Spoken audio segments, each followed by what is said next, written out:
అది అన్న నందమూరి తారక రామారావు ప్రవేశపెట్టినటువంటి మొట్టమొదటి సంక్షేమ పథకం. ఆ తర్వాత కూడు నీడ గుడ్డ అనేటటువంటి నినాదం. ప్రతి పేదవాడు ఆ రోజున పస్తులు ఉండేటటువంటి రోజులు, ఉరన్నానికి దొరికినటువంటి రోజులు. అలాంటి రోజుల్లో ప్రతి పేదవాడు కూడా కడుపు నిండా భోజనం చేయాలనేటువంటి ఉద్దేశంతో 2 రూపాయల కిలో బియ్యాన్ని ప్రారంభిస్తే అది ఈ రోజున మనకి ఉచిత బియ్యంగా మరి ఈ రోజున ఆ పథకం కూడా వాళ్ళ బతికుంది. మన పోస్టానికి వచ్చేసరికి రేషన్ బియ్యం మనకి ఇంటికి వస్తున్నాయంటే అది అన్న నందమూరి తారక రామారావు ప్రవేశపెట్టినటువంటి పథకం అని చెప్పి గుర్తు చేస్తున్నారు. అంతేకాకుండా ఈ రోజున పేదవాడి సొంత ఇంటి కల. ఆ రోజున పేదవాడికి ఒక 4 తాటాకు ఒక 50 తాటాకులు 4 ఎదురుకారులు ఇచ్చేటటువంటి కాంగ్రెస్ ప్రభుత్వంలో అన్న నందమూరి తారక రామారావు వచ్చిన తర్వాత పక్కా ఇళ్ల నిర్మాణానికి శ్రీకారం చుట్టినటువంటి వ్యక్తి నందమూరి తారక రామారావు గారు.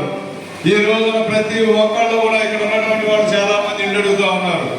ఆ పథకాన్ని పేద ప్రజలకు అందించింది అన్న నందమూరి తారక రామారావు అని చెప్పి చెప్పడానికి సంతోషిస్తూ ఉన్నాం. అంతేకాకుండా మరి ఆడబిడ్డలకు ఆస్తిలో సమాన హక్కునిచ్చింది అన్న నందమూరి తారక రామారావు గారు. పేద విద్యార్థులకు గురుకుల పాఠశాలలు పెట్టి పేదల చదువు ద్వారా భవిష్యత్తులో మరి వాళ్ళ జీవితాల్లో మార్పులు వస్తాయి, సమాజంలో మార్పు వస్తుంది, విద్య ద్వారా ప్రజలు ఎదుగుతారు అనేటటువంటి ఒక దూర ఆలోచనతో ఆ రోజున చేసినటువంటి గురుకుల పాఠశాలలో ఈ రోజున పేద ప్రజల వాళ్ళు ఇంట్లో సామాన్లు బయటపడేసేవాళ్ళు. అలాంటి వ్యవస్థను అంతా కూడా రద్దు చేసి మరి ఒక రెవెన్యూ వ్యవస్థను తీసుకొచ్చి పరిపాలనలో ఒక విప్లవాత్మకమైన మార్పును తెచ్చింది అన్న నందమూరి తారక రామారావు గారు. అలాగే మాండలిక వ్యవస్థ, ప్రతి మండలాలుగా అదరికి సముద్రులుగా ఉండేటటువంటి విధానాన్ని మార్చి మండలాలుగా విభజించి మండలానికి ఒక పోలీస్ స్టేషను, మండలానికి ఒక ఎంఆర్ఓ ఆఫీసు, అలాగే మండల పరిషత్ ఆఫీసులు కూడా తీసుకొచ్చి ప్రజల దగ్గరగా పరిపాలన చేరువ చేసినటువంటి నాయకుడు అన్న నందమూరి. ఈరోజు ఏదైనా రైతులు పంటలు పండించుకుంటున్నారంటే మరి ఆ రోజున పండించిన పంట కరెంటు బిల్లులు కట్టడానికి కూడా సరిపోయినటువంటి పరిస్థితుల్లో యూనిట్కి హార్స్ పవర్కి 50 రూపాయలు కేవలం మినిమం ఛార్జీ పెట్టి రైతులకు గిట్టుబాటు ధరలు కల్పించినటువంటి నాయకుడు నందమూరి తారక రామారావు. అదే ఈ రోజున ఉచిత కరెంటుగా మన దగ్గర మనం ఈ రోజున కంటిన్యూ చేస్తూ ఉన్నాం. భారతదేశంలో ఉన్నటువంటి మిగతా రాష్ట్రాలు కూడా ఈ యొక్క పథకాన్ని స్వాగతించి అన్ని రాష్ట్రాల్లో కూడా ఈ రోజు ఉచిత విద్యుత్ నడుస్తూ ఉందంటే అది అన్న నందమూరి తారక రామారావు ప్రవేశించినటువంటి పథకం. ఇలాంటి ఎన్నో అద్భుతమైనటువంటి పథకాలు. ఆయన నటించని పాత్ర లేదు.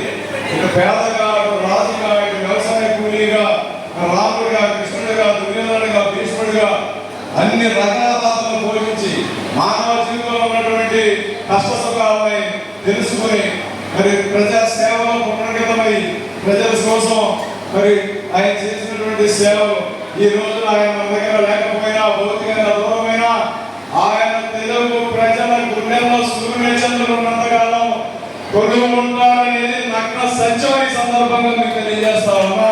అది నందమూరి తారక రామారావు అంటే. మరి అలాంటి మహానుభావుడి పుట్టినరోజు ఈ రోజున మహానాడు పర్వదినంగా మనం ప్రతి సంవత్సరం జరుపుకుంటా ఉన్నాం.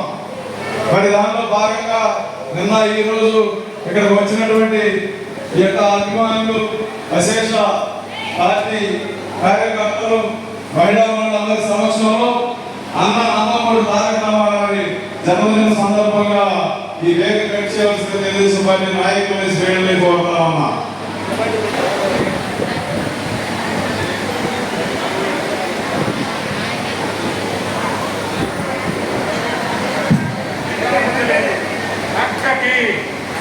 జోహార్ అన్న నందమూరి తారక రామారావు, జోహార్ అన్న నందమూరి తారక రామారావు, జోహార్ అన్న నందమూరి తారక రామారావు. వర్ధిల్లాలి తెలుగుదేశం పార్టీ, వర్ధిల్లాలి తెలుగుదేశం పార్టీ, వర్ధిల్లాలి తెలుగుదేశం పార్టీ, వర్ధిల్లాలి నారా చంద్రబాబు నాయుడు గారి నాయకత్వం, వర్ధిల్లాలి నారా చంద్రబాబు గారి నాయకత్వం, వర్ధిల్లాలి నారా లోకేష్ బాబు గారి నాయకత్వం, వర్ధిల్లాలి కేశినేని చిన్ని గారి నాయకత్వం, వర్ధిల్లాలి కేశినేని చిన్ని గారి నాయకత్వం. జోహార్ ఇండియా.